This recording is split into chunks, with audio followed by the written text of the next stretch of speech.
이스라엘의 이스라엘이 장로들을 앞세운 거죠. 이스라엘은 이제 각 그 지파마다 장로들이 있어요. 그 장로들이 그 지파를 다스린다 그랬죠. 그렇죠? 지방자치제예요. 이스라엘은. 그래서 각 지파를 대표하는 이제 장로들이 있습니다. 그 장로들이 그 지파를 다스려요. 그 장로들을 앞세워 가지고 사무엘에게 왕을 요구하죠. 우리가 얼마 전에 미스바 총회, 미스바 회개 했었죠. 그렇죠? 그때 하나님만을 따르겠다고 그렇게 영적 각성이 일어났네, 뭐 어쩌네 저쩌네 하면서 했는데 오늘 얼마 가지도 않았어요. 그죠? 뭐 물론 그 사이에 얼마나 기간이 지난지는 모르지만 성경적으로는 몇 장 가지도 않았는데 바로 뒤에 왕을 다시 요구합니다. 사람이 그렇게 쉽게 변하지 않아요. 왕을 요구해요. 다시 대표들을 내세워서. 이렇게 이스라엘이 왕을 요구하는 것에 대해서 사무엘이 싫어하죠. 너네 하나님께 죄 짓는 거다 라고 싫어하고, 하나님께서도 싫어합니다. 싫어하고, 그런데 결국 왕을 세우게 되고 사울 왕이 이제 함으로써 이제 이스라엘은 왕정의 길이 열리게 되죠. 왕조의 길이 열리게 됩니다. 그럼 도대체 왕을 세운다라는 게 어떤 의미가 있기에 왕을 세운다라는 것이 하나님도 싫어하고 사무엘도 싫어했을까? 이 일이 이스라엘 역사에 도대체 어떤 의미가 있는지를 우리가 오늘 이제 확인해 봐야 할 것이죠. 그게 초점입니다. 도대체 왕을 세운다는 게 어떤 의미가 있지? 왜 하나님께서 싫어하고 사무엘을 왜 저토록 싫어할까? 그리고 그게 이스라엘의 역사에 어떤 의미가 있는 건가를 이제 생각해 봐야 되는 거예요. 자, 이스라엘이 내세운 명분은 이거죠. 명분은 있어요. 명분은 늘 있죠. 정치는 늘 명분 싸움이니까. 그죠? 이거 정치 싸움이잖아요. 제대로 새롭게 하자라는 거니까. 이스라엘의 이제 장로들이 내세운 명분은 이겁니다. 우리도 다른 나라들 같이,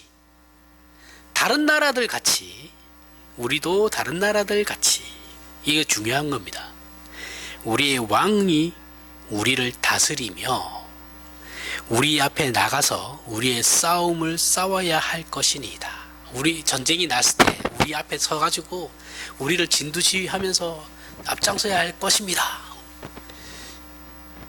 라는 표현에서 보듯이 나라를 다스리는 일과 또 적국의 어떤 위협 앞에서, 군사적 위협이겠죠. 그렇죠? 적국의 군사적 위협 앞에서 이 나라를 지켜야 할 지도자를 요구하는 것이죠.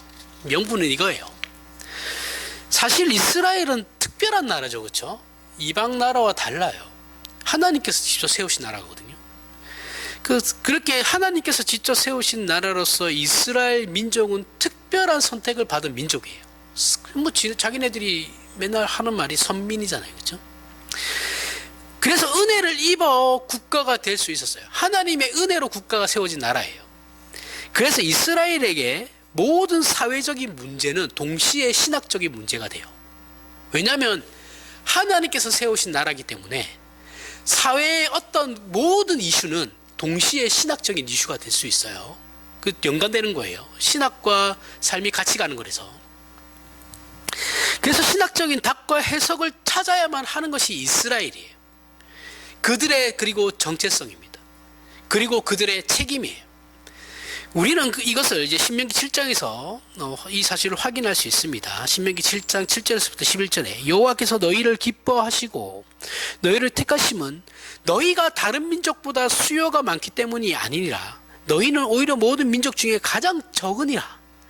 여호와께서 다만 너희를 사랑하심으로 말미암아 또는 너희의 조상들에게 하신 맹세를 지키려 하심으로 말미암아 자기의 권능의 손으로 너희를 인도하여 내시되 너희를 그 종되었던 집에서 애굽 왕 바로의 손에서 속량하셨나니 그런즉 너는 알라 오직 내 하나님 여호와는 하나님이시요 신실하신 하나님이시라. 그를 사랑하고 그의 계명을 지키는 자에게는 천대까지 그의 언행을 이행하시며 인애를 베푸시되 그를 미워하는 자에게는 당장에 보응하며 멸하시나니 여호와는 자기를 미워하는 자에게 지체하지 아니하시고 당장에 그에게 보응하시느니라. 그런즉 너는 오늘 내가 내게 명한 명하는 명령과 규례와 법도를 지켜 행할지니라. 이스라엘은 하나님의 사랑을 입은 민족이고 그들의 조상 아브라함에게 하나님께서 하신 약속대로 하나님께서 저들의 아버지가 되시고 이스라엘은 자녀가 되는 특별한 관계로서 세워진 나라인 것을 선언하시는 내용이에요. 그래서 이스라엘은 그들의 모든 삶의 내용이 하나님과의 관계에 예속되는 겁니다. 예속되는 것으로서 즉 정치, 경제, 사회, 문화, 군사, 교육 등 하나님을 주인으로 섬기는 자, 하나님의 통치가 구현되는 나라로서 믿음으로 존재해야 하는 나라여야만 해요. 그게 이스라엘의 정체성이에요. 이스라엘이 존재하는 이유고, 그런데 이제 와서 이스라엘이 주변에서 계속 찝쩍대니까 주변국들이 치고 들어오니까 이게 짜증이 나고 위험성을 느끼는 거죠. 그래가지고 정치 군사적 차원에서의 왕을 요구하는 거예요. 이것은 하나님께서 모든 것을, 제가 앞에서 얘기했죠. 이스라엘은 정치, 경제, 사회, 문화, 군사, 교육 모든 부분에서 하나님이 주인이에요. 그런데 이스라엘은 지금 정치와 군사에서 그 부분에서 정치와 군사 부분만 떼가지고 자신들의 왕을 세워달라고 하는 겁니다. 그러면 모든 것의 주인이 되는 것이 아니게 돼버리는 거죠. 그렇죠? 전적인 하나님의 통치에서 정치 군사 부분만 빼버려 이스라엘이 독립하는 일이 되어버리기 때문에 하나님도 싫어하고 사무엘도 싫어하는 거죠. 사무엘이 저들의 그 마음을 모르는 게 아니에요. 저들이 어떤 마음을 가지고 얘기하는 건지 다 알아요. 그 정도 사무엘이 그렇게 무식하지 않습니다. 그죠? 자신이 봐왔던 이스라엘이, 모세하고 여호수아도 똑같이 그랬죠. 그죠? 자기들이 봐왔던 이스라엘이 어떻게 행동할지 다 알아요. 왜 쟤네들이 이런 말 하는지도 다 압니다. 모르는 게 아니에요. 그래서 더 화가 났던 거죠, 사무엘은. 하지만 본문으로 돌아오면 이스라엘이 이런 요구를 하는 것에 대해서 저들의 직접적이고 현실적인 그 현실의 문제가 있기 때문에 그런 거긴 해요. 왜 앞에서 얘기했잖아요. 명분이 있어요. 이스라엘이 아무 이유 없이 그러는 건 아닙니다. 그죠? 명분은 있어요. 명분이 뭡니까? 사무엘상 8장 1절에서부터 3절에 사무엘이 늙음에 그의 아들들을 이스라엘 사사로 삼으니 장자의 이름은 요엘이요 차자의 이름은 아비야라. 그들이 브엘세바에서 사사가 되니라. 그의 아들들이 자기 아버지의 행위를 따르지 아니하고 이익을 따라 내부를 받고 판결을 굳게 하니라. 사사는 세습이 하면 안 돼요. 세습이 안 되는 건데 지금 사무엘도 무리했죠. 그죠? 무리해서 한 겁니다. 무리해서 했고 뜻도 아니고, 그리고 아들들이 문제를 일으켰죠. 그죠? 올바른 길로 가지도 않았어요. 그래서 사무엘은 늙었어요. 이게 명분이죠.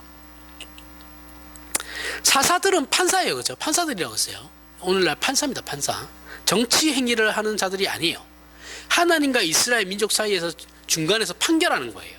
너네 하나님 뜻대로 가고 있지 않아. 너네 하나님 뜻대로 이렇게 하면 이렇게 가는 게 하나님 뜻이야라는 것을 이제 이스라엘 민족에게 가르치는 자들이거든요. 그걸 판결하는 자들이에요. 그렇게 이들은 하나님과의 신앙적 관계에서 판결하는 자들이지 세상적 정치에는 관여하지 않습니다. 해서도 안 돼요. 여기서 이스라엘의 특별함이 나타나죠. 그죠? 만약 이스라엘이 잘못하면 저들이 하나님으로부터 국가적인 징계를 받죠. 그죠? 이스라엘이 잘못하게 되면 하나님께서 이스라엘 전체에 국가적인 징계를 내려요. 근데 저들이 하나님과의 관계를 잘 지키면 그 사회는 실질적으로 정치, 경제, 군사 체제가 없어도 복을 받게 돼요. 평화롭게 살게 되는 겁니다. 우리가 잘 아는 대로 신명기 28장에서 하나님을 따르고 순종하면 뭐가 나와요? 신명기 28장에 나가도 복을 받고 들어와도, 저희 할머니가 제일 좋아하던 말씀인데, 나가도 복을 받고 들어와도 복을 받고, 하나님을 배신하면 어떻게 됩니까? 나가도 저주를 받고 들어와도 저주를 받아요. 여기에 해당하는 거죠. 이게. 그죠? 이게 하나님의 약속이에요. 하나님과 이스라엘 사이의 약속입니다. 그리고 이스라엘은 이 복과 저주를 이미 많이 경험했어요. 그러니까 이스라엘은 하나님만 잘 섬기고 따르면 따로 어떤 정치적인 군사적인 게 없어도, 제도가 없어도 하나님께서 알아서 다 지켜주시거든요. 그리고 농사 지을 때도 늦은 비와 이른 비를 그때그때 하나님께서 다 보내주십니다. 그냥 그렇게 하나님만 잘 따르면 돼요. 그런데 그걸 안 한 거거든요. 그래서 이게 자기들이 하나님을 잘 믿었을 때와 믿지 않았을 때의 그런 경험들을 이미 많이 했어요. 이렇게 이스라엘의 모든 삶의 영역과 경우에 유일하시고 충만하신 하나님에게서 이스라엘은 어느 특정 영역만을 독립시키려고 하는 거예요. 그 이유는 뭐예요? 명분이 사사들이 잘못했다라는 거죠. 사무엘의 아들 둘이가 문제다. 그리고 사무엘은 늙지 않았냐? 저 사람 이제 말하는 거에 힘이 없어. 그러면 이스라엘은 다른 사사들을 세워달라고 하면 되잖아요. 하나님, 얘들은 아닌 것 같아요. 저 세습하는 것도 문제인데 사사들은 세습 안 되는 거잖아요. 세습하는 것도 문제고 쟤네들도 그렇다고 바로 똑바로라도 하면 되는데 그렇지도 못하잖아요. 그러면 다른 사사를 보내주세요라고 하면 되는데 그렇게 안 하죠. 이방 나라처럼, 다른 나라처럼 왕을 달라고 요구하는 것이죠. 그래서 근데 그 왕을 달라고 요구하는 것에는 또 깊은 이유가 있습니다. 당시 이스라엘을 살던 시대를 배경을 봐야 돼요. 당시 이스라엘의 주변국의 그 배경들을 봐야 되는, 국가의 배경들을 봐야 되는데, 이웃 국가들은 어찌되었든 간에 강대국이 이집트가 있죠, 그죠? 이집트도 군주국이에요. 왕이 있어요. 가까운 블레셋만 해도 5 부족이 각각 정치, 군사적인 부분을 책임지는 지도자들이 있어요. 왕이 있어요. 이것을 이스라엘이 요구했던 것이고, 이 요구는 당시 이스라엘의 사회적 이유도 포함되는 거예요. 아이씨, 이스라엘이 뭐야, 왜 왕을, 우리가 이게 너무 이스라엘이 아무 생각 없이 무식하게 막 저렇게 하나님 배신하고 이렇게 했을 거다라고 생각하시면 절대 안 됩니다. 이스라엘의 현실을 봐야 돼요, 현실. 자, 우린 지금 이스라엘 현실화 속으로 들어가야 돼요. 그래야지 저들의 입장을 이해할 수 있게 돼요. 이스라엘이 주변국들을 볼 때, 보세요. 지금 자신들이 겪는 어려움. 지금 이스라엘이 겪고 있는 어려움이 뭐예요? 주변국으로 인한 안보적 위험이죠. 그렇죠? 국가적 위험, 군사적 위험이죠. 즉, 주변국들에 의한 군사적 위험을 느끼는 현실. 이걸 몇십 년 동안 느꼈다고 생각해 보십시오. 몇백 년 동안. 그죠? 로열에서 걸리죠. 그 현실에서 주변국들은 왕을 중심으로 정치, 군사 조직이 체계적으로 잘 되어 있단 말이죠. 견고해 보입니다. 강해 보여요. 강해 보이니까 하나님으로만은 안심할 수가 없죠. 눈에 보이지 않잖아요, 하나님. 군사 조직, 그 국가 체제는 눈에 보이잖아요. 그죠? 그래서 하나님 우리도 저 주세요. 쟤들 보니까 되게 세 보이고 강해 보이고 뭐 딱딱딱 하면 일사천리로 탁 움직이고. 이스라엘은 전쟁 한번 하려면 어떻게 해야 됩니까? 장로들 모아가지고 투표해가지고 야 하자 해가지고 그때서야 또 병력 모으고 세워라 내워라 어느 세월에. 근데 저기는 왕이 야 전쟁이야 이러면 군사도 싹 모아가지고 슉 가잖아요. 그죠? 바로 그렇게 출전하니까 게임이 안 되는 것 같다는 거죠. 본인들이 볼 때는 우리나라 너무 하찮은 것 같아. 쟤들에 비하면 너무 하찮아. 이게 뭐야? 우리나라는 뭐 하나 제대로 된 시스템도 없어. 이게 뭐야? 안 돌아가는 것 같잖아. 상대적으로. 다른 나라들은 다 있는데 왜 우리나라만 없어요? 이런 거잖아요. 그죠? 이해하셔야 됩니다. 이거 이스라엘 입장에서 이해하셔야 돼요. 당연히 요구할 수 있죠. 그 다음으로 이스라엘이 이 요구 속에는 이스라엘이 왕을 요구하는 이 요구 속에는 이스라엘 자신들이 행하고 있는 지방자치제와는 달리 왕을 중심으로 하는 중앙집권체제가 어떤 부분에서는 이스라엘이 현혹된 부분이에요. 이스라엘은 철저하게 지방자치제죠. 그죠? 각 지파가 알아서 다스려요. 일이 있을 때만 연합해요. 연방국가죠. 미국처럼. 미국이나 영국처럼 연방국가입니다. 연방국가. 자치 그 주가 다 독립적인 주인데 하나의 연방을 이루죠. 그 지방자치제입니다. 이유는 어느 곳에서나 어느 곳에나 계신 하나님 앞에서 이스라엘 백성 각자가 율법을 지키고 믿음을 지켜야 하는 사회였기 때문에 굳이 중앙 집권이 필요가 없었던 거예요. 하나님은 모든 지파에 다 계시고 모든 곳에 다 계시다는 걸 알기 때문에 굳이 왕을 세워서 우리가 왕을 바라볼 필요가 없는 거죠. 중앙을 바라볼 필요가 없어요. 특별히 그 국가의 정신이나 목적하는 바를 위한 정치 행정적 제도를 체제로 가질 필요가 없었어요. 애초에 각 지파마다 하나님이 다 다스리시니까 율법이 있고 다 동일한 율법이 주어지죠, 그렇죠? 그리고 제사장들도 다 있어요. 장로들도 있습니다. 그 따라 살면 되는 거예요.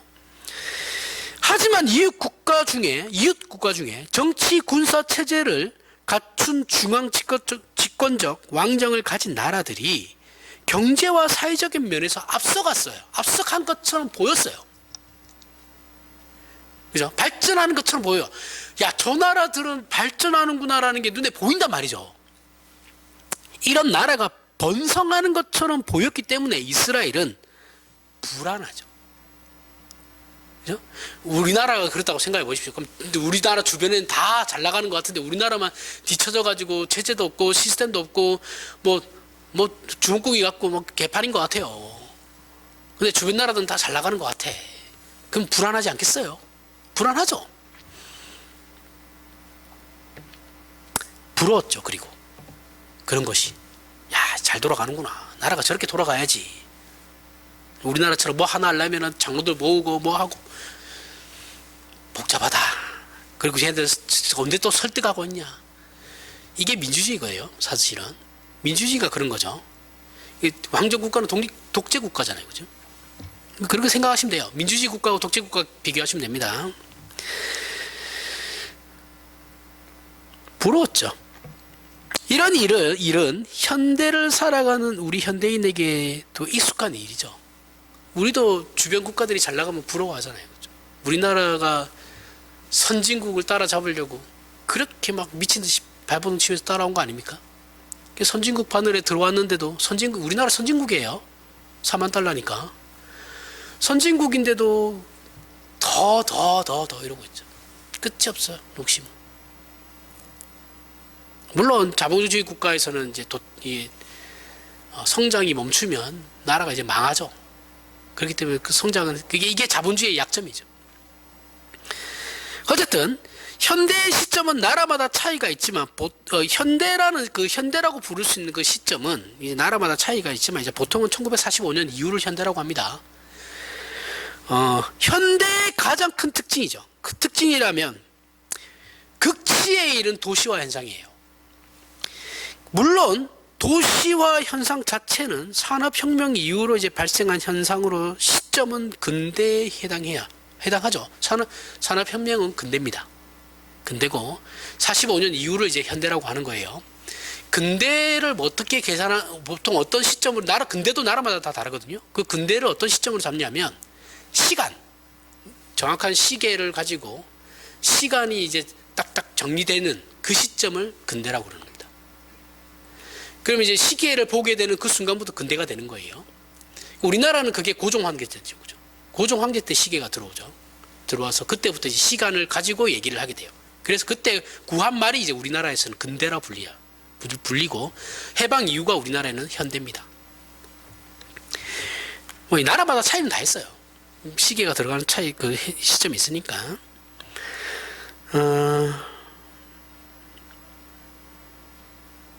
어찌됐든 산업혁명 이후로 이제 인류에게 산업혁명 이전에 인류에게 가장 중요한 산업은 뭐예요? 농사죠. 그죠? 농사예요. 농사가 산업혁명 이전에는 제일 중요했어요. 그러다 산업혁명이 일어나면서 농사가 밀리고 이제 산업이 제조업이나 이런 것들이 이제 발전하게 되죠. 그러면서 어떤 일이 일어납니까? 대량 생산이 일어나죠. 그렇죠? 대량 생산을 하면서 대량 생산이 일어나면서 뭐가 부족해요? 일손이 부족하죠. 그러니까 농촌에 있던 사람들 다 끌어모아가지고 영국 산업혁명의 어두운 면은 뭐예요? 애기들까지 하루에 10몇 시간씩 일을 시키잖아요. 7살, 8살짜리 애들. 5살짜리도 12시간씩 막 일을 시켰어요. 18시간씩 일 시키고. 그래서 죽어나가는 애들이 많았어요. 그것 때문에 법이 만들어지는 겁니다. 아동보호가. 그렇게 뭐 그 큰 공장일수록 일소는 노동자의 수는 더 많이 필요하고 더 많은 제품을 생산해야지만 원가가 절약되죠. 대량 생산의 이점은 많은 물품을 생산해가지고 원가를 낮춰버리는 거죠. 그래서 더 많은 이익을 만들게 돼요. 이래서 노동 집약적 인구의 집중화가 요구되는 것이 도시화입니다. 원래 뭐 우리 다 도시에 살죠, 그죠? 이 도시화의 목적은 뭐냐면, 경제적 이익이라는 목적을 위하여 자본가와 노동자 사이의 이해관계로 발생하는 거예요. 이게 도시화의 이유입니다, 이유. 그래서 그 경제적인 목적이라는 서로의 공통된 이익을 위해 그 외의 것에 대해서는 서로 묻지 않는 공동체가 발생하게 돼요. 이익이 최고기 때문에, 최고의 가치이기 때문에 다른 건 다 필요 없어요. 이익만 주면 되는 거예요. 그래, 예로 기업을 생각하면 됩니다. 한 기업 안에서 그 기업이 가지는 목적에 부합하는 재능 외에 그 구성원에 대해서 아무것도 묻지도 않고 따지지도 않죠. 그죠? 일만 잘하면 최고예요. 일 잘하는 게 최고죠. 우리 기업에 도움만 되면 그 사람이 어떤 배경을 가졌던 간에 필요 없어요. 씁니다. 그 사람의 출신이나 인격이나 신앙에 관해서는 전혀 관해서는 묻지도 않고 따지지도 않아요. 오직 그 사람의 재능만을 필요로 하는 게 도시화예요. 도시의 특징이에요. 그리고 도시의 특징은 익명성이 보장되죠. 누가 누군지를 몰라요. 그죠? 내가 뭔 짓을 하든 시골에 살면 어떻게 돼요? 우리 김포시 같은 경우는 이제 집성촌이니까 특히나 심하죠. 내 이웃의 숟가락이 몇 개인 거 다 알아요. 어느 집의 쟤는 누구더라, 누구 집의 애다, 다 알죠. 외부에서 한 여자가 시집 오면은 동네 모든 사람이 시어머니죠. 다 감시해요. 바람을 못 피워요. 그죠? 원래 그런 체제로 돌아가는 게 집성촌이에요. 감시. 외부에서 시집 온 며느리가 들어오면 감시의 대상이고, 그 대신 아이들은 그 동네에서 키워줘요. 그죠? 근데 도시는 뭐예요? 몰라요.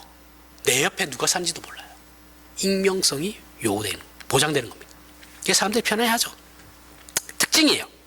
현대화의 이 과정이 가지게 되는 세속성, 이런 걸 세속성이라 그러는 거예요. 현대화가 가지는 세속성입니다. 이 세속성이란 현대화된 사회에서 기업의 이윤을 남기는 목적 이외에 다른 것에 대해서는 아무런 공통점이 될 수 없고 또 그것을 묻지도 않는 사회가 된 것을 말하는 거예요.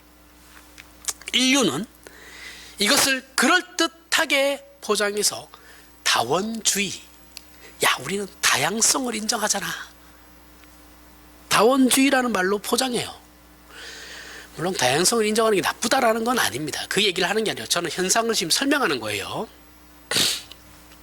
굉장히 포용력 있는 표현인 것 같지만 사실 무서운 표현입니다. 다원주의란 신념이나 사상, 종교 같은 것은 각각 알아서 하는 거예요. 그건 너네 개인의 문제고, 우리 회사에 들어왔으면 이 회사가 추구하는 이윤을 내는 목적에만 힘을 쓰고 그 위에 건 너네 알아서 하는 거야. 너네 사생활이잖아. 간섭하지 않을 거야. 묻지도 않는 겁니다. 이게 도시화예요. 그 이유는 뭐예요? 현대 자본주의 사회에서는 이윤을 남기는 것이 가장 큰 가치예요. 이게 기업의 목적입니다. 돈을 버는 게 기업의 목적이에요. 그 어떤 기업도 돈을 버는 게 기업의 최고의 목적이에요. 사람들의 그리고 가장 큰 소원이죠. 그래서 그런 거 있죠. 우리 한국 교회 사람들에게 좋아하죠. 기독교, 저 기업은 기독교 기업이야. 옛날에 이랜드, 사랑의 교회 장로가 회장이잖아요, 그렇죠? 그 이랜드 보면서 저거 기독교 기업이잖아. 우리 저거 사줘야지. 세상에 기독교 기업이라는 건 없어요. 이랜드도 최고의 목적은 돈이에요. 그죠? 기업의 목적이 이익이에요. 그거를 안 할 거면은 사회적 기업이 돼야죠. 무슨 자기 이익을 남기려고 하는 기업 하면서 우리는 기독교 기업입니다. 이런 말은 거짓말이에요. 그런 건 없어요. 성립되지가 않아요. 이거는 진짜 말 그대로 그 사람들이 이미지 마케팅을 하는 겁니다. 그런 거 없어요. 기독교 기업이 어디 있어요, 세상에.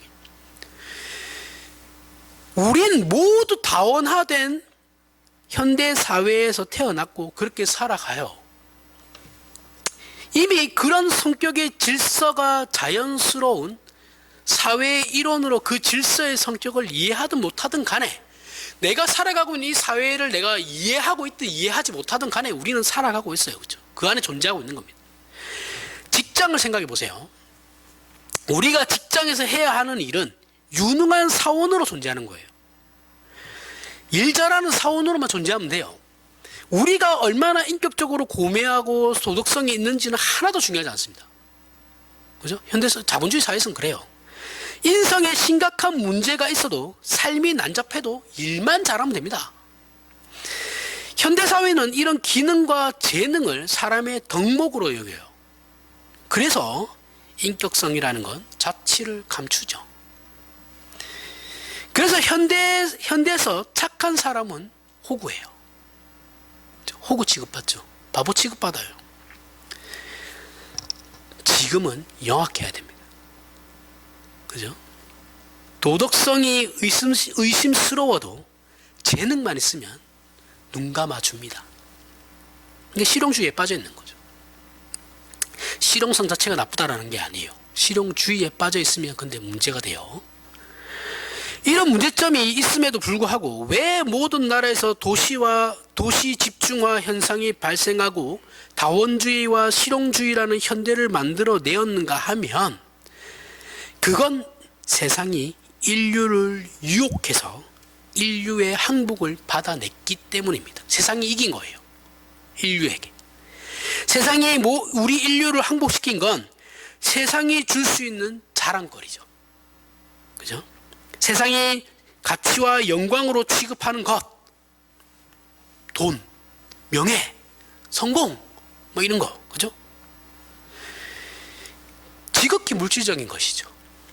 단순히 거룩한 것과 속된 것이라는 어떤 이분법을 얘기하는 게 아닙니다, 지금. 세상은 세상대로 물질 세계의 기쁨도 있고 내용도 있다라는 거예요. 그러나 세상은 우리에게 더 중요한 정신적이고 영적인 것을 만들어내지는 못해요. 우리의 삶을 편안하게 만들어주고, 돈이 있으면 좋죠. 돈 있으면 편해요. 우리는 더 편하게 살기 위해서 돈을 더 많이 벌려고 하는 거거든요. 그죠? 먹고 사는데 지장 없을 정도로 벌면 되는데 왜 더 많은 욕심을 냅니까? 내가 좀 더 편하게 살기 위해서는 그만큼의 돈이 더 필요하거든요. 그러니까 그러면 일을 더 해야 돼요. 그죠? 조금 내가 몸을 좀 쓰면 되는 일인데, 그게 싫어서, 요즘, 예를 들면, 내가 집 청소하기가 싫어요. 일주일에 한번 청소하면 되는데, 그게 귀찮으니까, 사람을 쓴단 말이죠. 도우미 아주머니를 써요. 그럼 그분에게 돈을 줘야 되잖아요. 그럼 그분에게 돈 나가는 그 돈을 벌기 위해서 내가 또 일을 더 열심히 해야 되는 거야. 약순환이거든요, 솔직히. 내가 좀 몸을 쓰면 돼요. 시골에 산다 생각하고. 근데 그걸 안 하려고 그래요.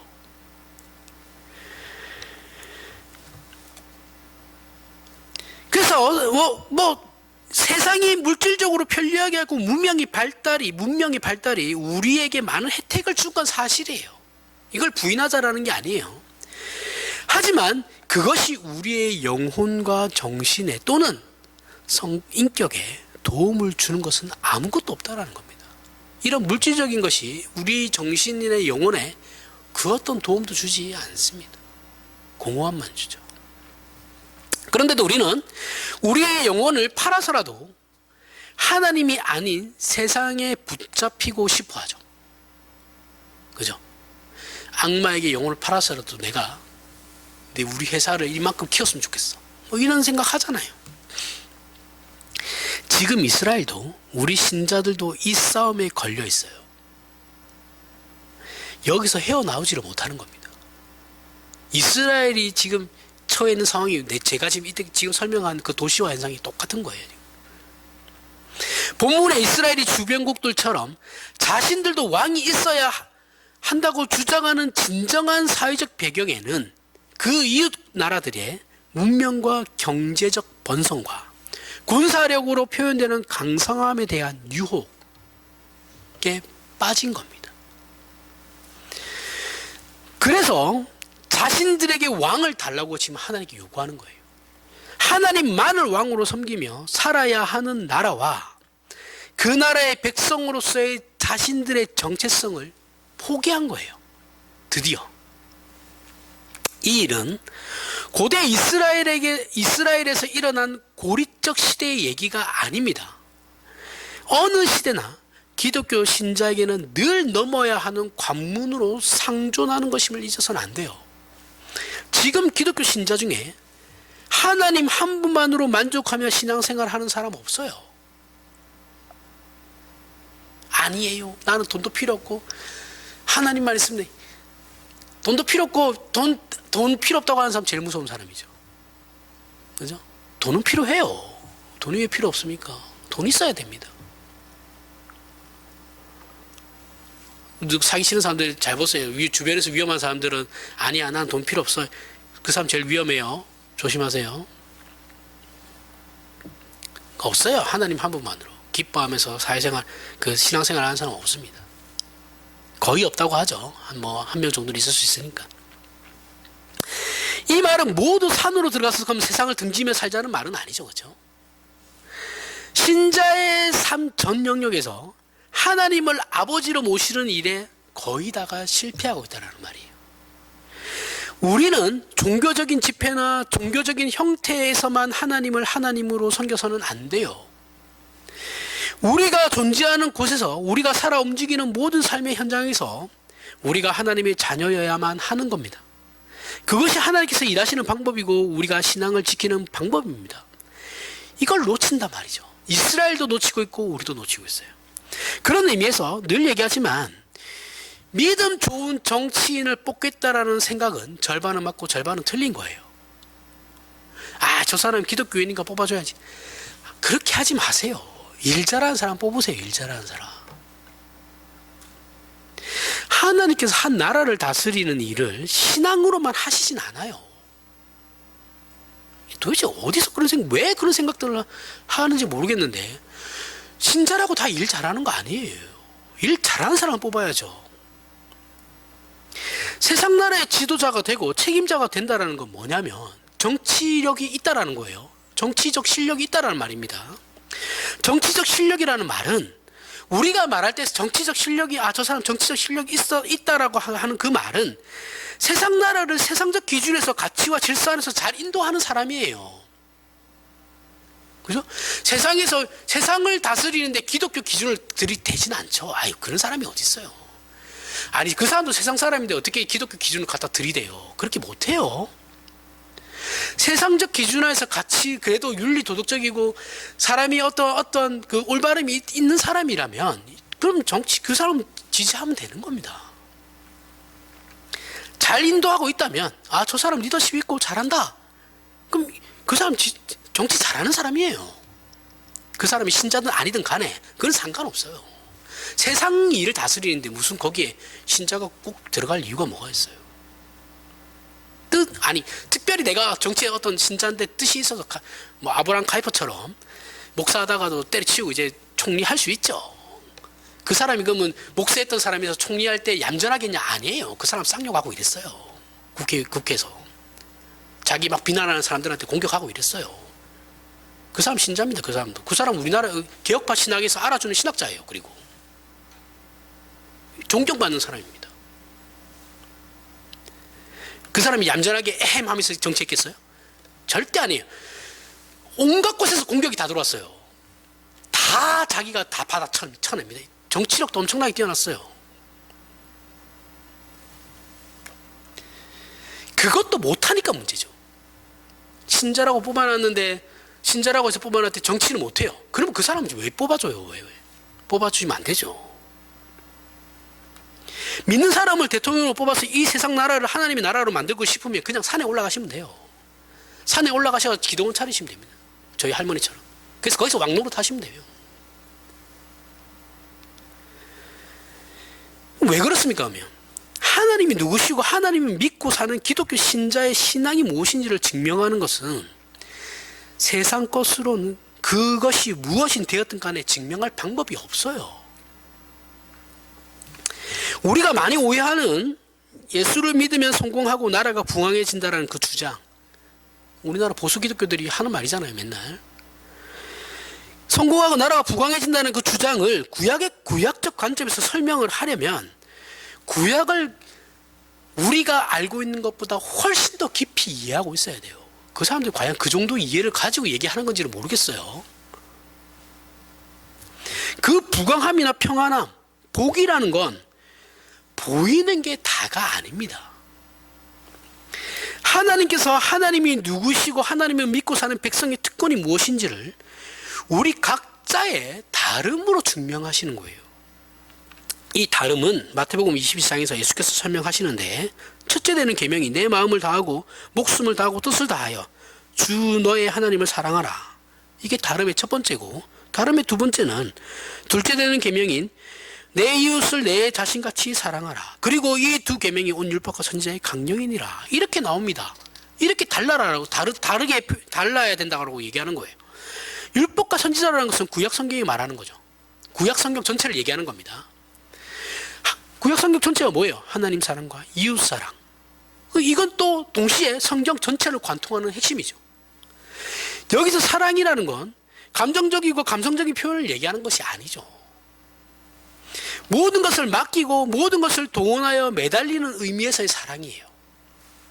하나님을 사랑하라는 것은 하나님께서 우리의 기쁨이고 소원이며 비교할 다른 선택이 없는 분으로서 하나님을 섬기는 것이 율법과 선지자의 강령이라는 겁니다. 성경의 말씀이라는 거예요.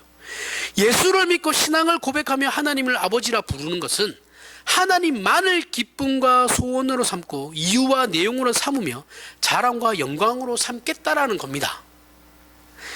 지금 현대 사회를 살아가는 기독교 신자에게 하나님은 정치, 경제, 사회, 문화, 교육, 국방, 종교 중에 한 부분에 속하는 주인일 뿐이에요. 이스라엘이 정치, 경제, 사회, 문화, 국방, 교육, 거기에서 왕을 세우려고 하는 것은 정치와 군사력을 빼가지고 자기네들이 마음대로 하겠다라는 거잖아요. 하나님이 모든 것을 통치해야 되는데 우리는 그것보다도 못해요. 우리는 정치, 경제, 사회, 문화, 교육, 국방, 종교 중에 종교밖에 없어요. 종교 안에서만 하나님이 왕이에요. 이 무슨 예전에 한국교회 목사들에게 어떤 사람이 대통령이 되어야 합니까? 라는 질문을 했어요. 언론에서. 예전에는 그 목사님들이 우리나라에서 영향력을 좀 미쳤거든요. 제 어렸을 때만 해도 그때입니다. 그때 시기예요. 목사들이 그랬대요. 저는 하나님을 두려워하시는 자가 대통령이 돼야죠. 이럴 줄 알았는데 경제를 잘하는 사람이 대통령이 돼야 됩니다. 아니 인터뷰하는데 속으로는 그렇게 생각하더라도 겉으로는 하나님을 알고 하나님을 두려워하는 사람이 대통령이 되었으면 좋겠습니다. 그렇게 얘기해야 되는 거 아니에요? 제가 볼 때는 이거 이명박 때 같아요. 이명박 후보 때. 이명박 후보가 장로였으니까. 경제를 잘하는 대통령. 얼마나 이렇게 핀트가 나가 있는 줄 아시겠죠? 물론 본인 편하자고 그런 건 아니겠죠. 그렇죠? 전 국민과 나아가서 우리 교회와 그리고 나아가서 전 국민이 경제적으로 좀 편안하고 넉넉한 삶을 살면 좋겠다라는 차원에서 했다고 저는 그렇게 믿고 싶은데, 하지만 궁극적으로는 하나님께서 우리나라의 편을 들어주셔야지 우리나라가 경제 대국이 될 수 있는 거죠. 그죠? 아무리 잘나고 잘해봐야, 아무리 뛰어난 지도자가 나왔다 해도 전 세계의 경기가 불경기면, 대공황이면 안 돼요. 경제가 발전하지 않아요. 하나님께서 우리나라 편을 들어주셔야 되는 겁니다. 그래야지 나라가 부강해지는 거예요. 그러면 우리 신자들이 과연 어떤 조건 속에 있을 때 우리의 삶이 보다 편안하고 안녕을 누릴 수 있는지가 굉장히 모호해지죠. 그럼 내가 열심히 한다고 되는 것만은 아니구나. 그럼 내가 공부해서 서울대 가가지고 삼성 대기업 들어가가지고 한다고 해서 내 삶이 안녕된 삶이 산다라는 보장이 없어지잖아요. 하나님이 내 편 안 들어주시면 꽝 말짝 꽝이니까 굉장히 모호해지죠. 우리가 어려움을 겪고 있을 때는 우리의 신앙이 손해갔죠. 그죠? 내 신앙이 손해보는 것 같고, 우리가 외적으로 좋은 환경 속에 있으면 우리 신앙이 유리합니까? 절대 그렇지 않다라는 거예요. 사회가 편하면 우리의 신앙도 나태해져요. 그죠? 지금 한국 교회가 딱 그렇잖아요. 먹고 살만하니까 이제 나태해지기 시작했죠. 예전에는 너무 열심히 특심이 돼가지고 그거 자제시키는 게 힘들었는데, 지금은 아무것도 안 하려고 그래서 이걸 으쌰으쌰 해줘야 되는 판이에요. 사회가 어려우면 우리의 신앙이 깨어나죠. 하나님께 매달리게 됩니다. 이런 역사를 한국교회는 가지고 있거든요. 다 해봤죠. 환경이 어려울 때 신앙은 좋아져요. 맞습니다. 이건 맞는데, 단점이 뭐냐면 이때 이 어려울 때의 신앙은 내용에 있어서 풍성하거나 무성해지지는 않아요. 한국교회를 예를 들면 우리 일제강점기 때 신앙은 목숨 걸고 했어요. 그죠? 예수를 믿는다는 건 내 목숨을 내놔야 되는 거예요. 그만큼 진정성도 있고 내가 목숨을 내놓을 만큼 예수님을 사랑한다는 그런 것도 있죠. 그죠? 그러나 풍성하지는 않았어요. 그거밖에 없었죠. 예수 천당 불신 지옥밖에 없었죠. 구원받으면, 예수 믿으면 구원받아, 안 믿으면 지옥 가, 이거밖에 없었어요 그때는. 지금은 반대죠. 신앙은 굉장히 풍성해요. 풍성한데 신학도, 우리나라 신학이, 한국교회 신학이 엄청 발전했죠. 전 세계적으로 다 알아줘요. 그런 풍성함과 넉넉함을 누려요. 하지만 신앙이 좋진 않죠.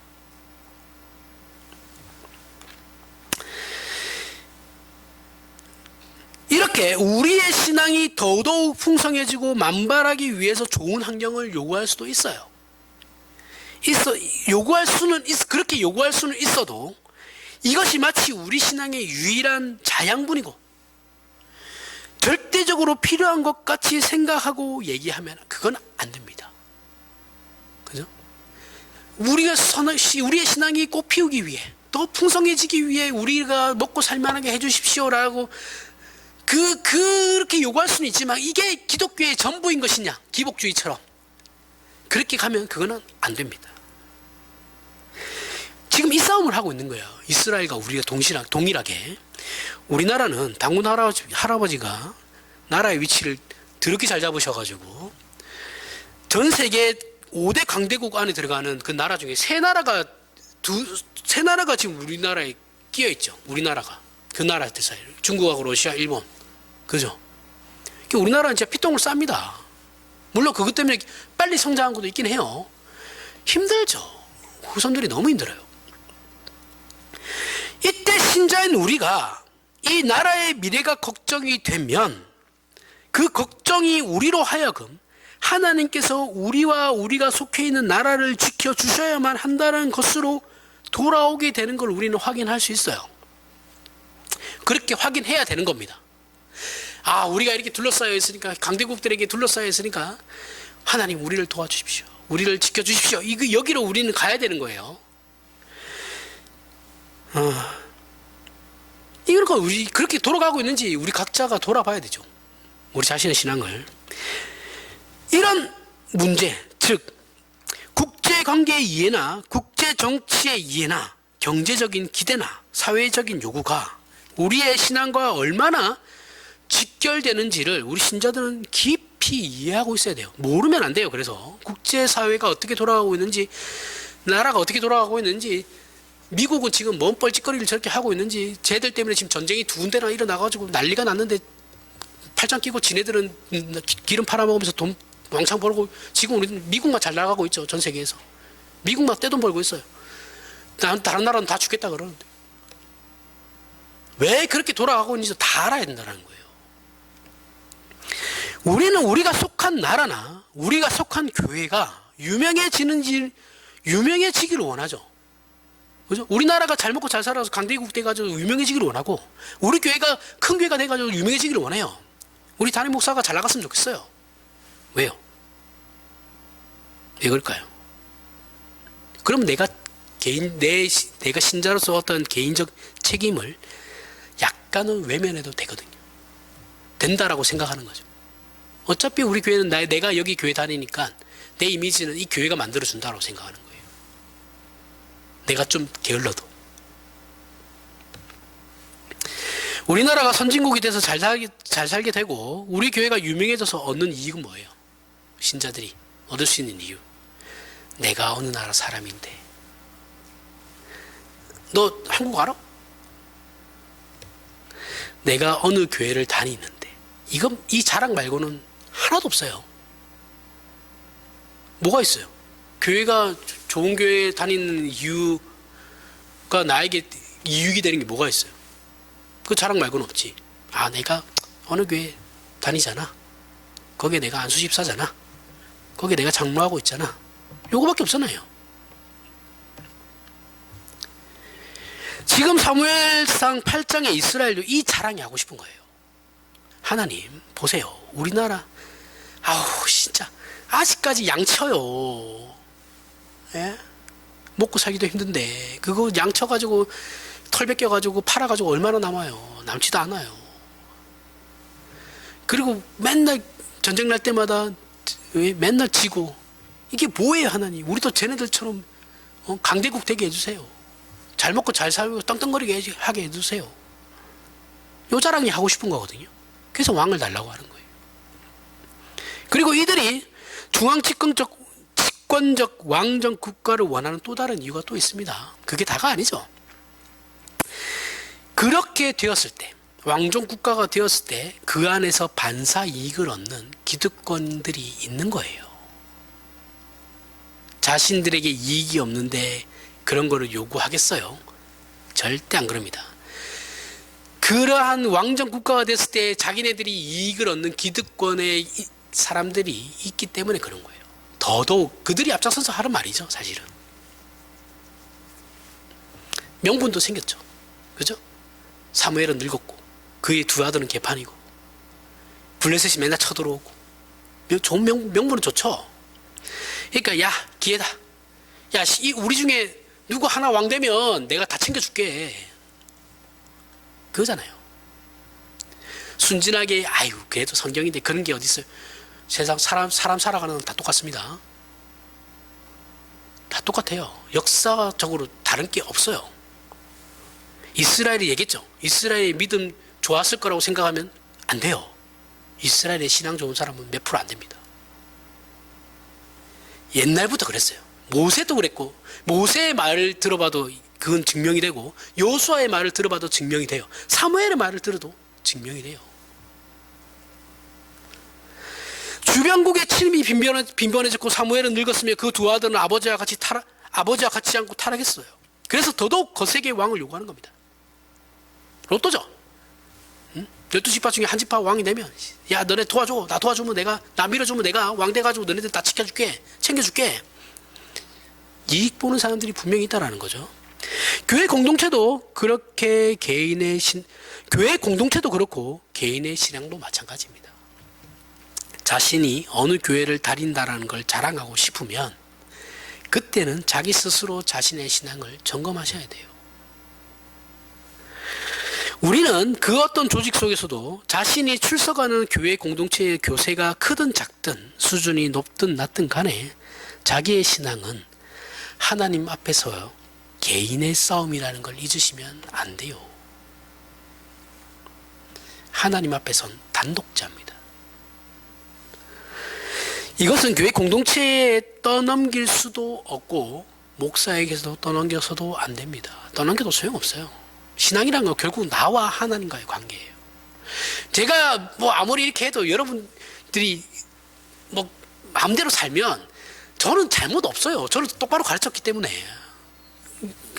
여러분들이 문제인 거지 나의 문제가 아니에요. 이해하시죠? 무슨 말인지.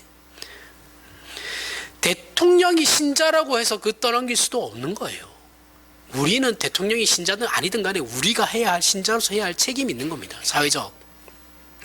그래서 우리 신자 각자의 삶을 어떻게 살 것인지의 문제는 우리 각자가 하나님 앞에서 결정해야 하는 것입니다. 우리 각자가 하나님 앞에서 책임져야 하는 거예요. 그렇게 하지 않으면 결국 이스라엘의 잘못을 뒤따르는 것밖에 안 돼요. 욕하면서 배워죠. 욕하면서. 하지만 우리가 이 믿음을 하나님 앞에서 제대로 지킨다면 하나님께서 통치하시는 기적의 생애를 살게 되는 겁니다. 먼저 그의 나라와 그의 일을 구하라. 그리하면 그 모든 것을 이루시리라. 먼저 그의 나라와 그의 일을 구하면 되는 거예요. 우리는 나머지는 하나님께서 다 알아서 해 주십니다. 이걸 놓치지 말라는 거예요. 그러니 우리 각자의 신앙을 하나님 앞에서 하시길 바랍니다. 우리 각 개인의 인격과 생애는 하나님만이 전부인 인생을 사시길 바랍니다. 그래서 우리가 있는 곳에 하나님의 영광이 드러나게 하시길 바랍니다. 그런 의미에서 우리의 남다름을 보라는 거예요. 그런 의미에서. 그러면 물질이 최고라고 생각할 수 없어요. 그런 생각이 들지도 않아요. 죄로부터 구원 얻은 자녀된 자의 회복을 보시고 회복된 하나님의 형상적 존재를 보셔야 되는 겁니다. 그러면 인생은 살만해요. 힘들지만. 물론 삶 자체가 힘들죠. 그죠? 그러나 그 인생과 그 영혼은 만족하며 살게 될 것입니다. 이것이 오늘 성경이 우리에게 주시는 하나님의 말씀입니다. 기도하겠습니다. 하나님 아버지, 은혜를 감사합니다. 하나님을 아버지라 부르며 사는 인생의 귀함을 다시 한번 확인합니다. 우리를 유혹하는 세상 앞에서 하나님만으로 살아야 하는 신자의 삶을 믿음으로 충성하고 승리하며 그러기 위해 하나님 아버지께서 또한 간섭하여 주시옵소서. 그래서 우리가 있는 곳에 하나님의 통치와 영광이 드러나며 우리가 있으므로 우리의 이웃과 우리가 속한 시대와 사회가 하나님의 은혜를 입게 되는 복된 신자됨을 누리게 하여 주시옵소서. 예수님 이름으로 기도합니다. 아멘.